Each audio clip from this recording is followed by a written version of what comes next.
Pour moi, le code, c'est de la création avant tout. Tu crées de la valeur, tu crées une application, tu crées un usage, tu crées quelque chose. Faut toujours que ça ait du sens. Si tu veux bien faire les choses, il faut que ça ait du sens, qu'on dise le pourquoi. Une fois que tu as compris pourquoi, tu vas essayer de le faire du mieux possible, voire même aller au-delà de l'idée et puis de l'améliorer. Mais voilà, quand tu crées une expérience, tu crées. C'est euh, c'est très scientifique, pourtant il y a quand même un aspect créatif derrière.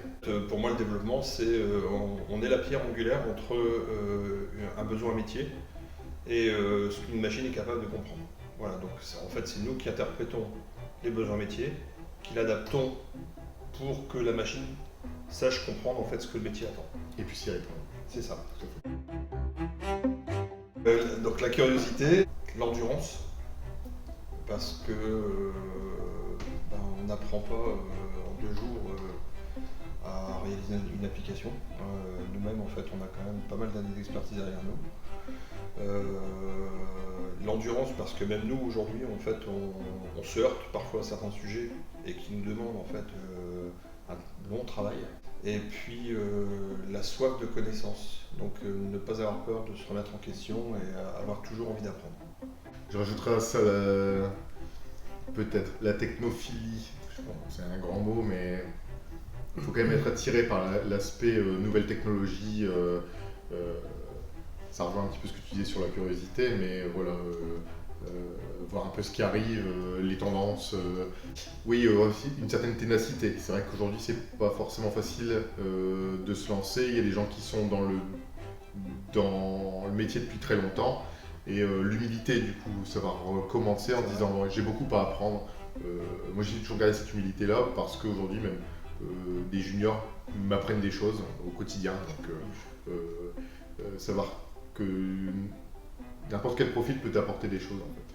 T'as entièrement raison. C'est peut-être le premier point d'ailleurs. Tu peux pas aborder le sujet du développement au sens large, c'est trop général. Et aujourd'hui, on voit que ça se spécialise de plus en plus. Déjà, en fait, tu as deux grands secteurs qui est le front et le back, avec deux approches différentes. Et après, dans chacun d'entre eux, tu as une diversité de métiers qui est phénoménale. Donc, déjà au préalable, essayer d'identifier ses propres affinités. Est-ce qu'on a plus d'affinités côté web? Est-ce qu'on a plus d'affinités côté utilisateur ou côté traitement derrière? Est-ce qu'on a plus d'affinités sur une technologie, par exemple le mobile? On aura du choix en fait. Ah bah complètement quoi. Complètement. Je pense qu'il y a encore d'autres domaines encore. Ouais. Je pense que le front, le back, parce qu'on est très orienté web, mais après c'est vrai que tu as tout ce qui est bas de niveau, tout ce qui est firmware, les couches Bluetooth, tu as beaucoup tu peux vraiment agir sur à plein de niveaux, sur plein de domaines. Donc c'est peut-être ça qui est le plus compliqué, c'est de trouver l'affinité qu'on a avec le domaine d'affinité ou le domaine de prédilection qu'on a naturellement. Ce sont des métiers géniaux, ce sont des métiers on s'éclate au quotidien. Généralement au sein des équipes, il y a une très bonne ambiance. Même si on commence à avoir quelques cheveux blancs, surtout moi. Malgré tout, le fait de baigner toujours avec une moyenne d'âge de 30-35 ans permet quand même de garder le cap et puis de rester jeune. Voilà.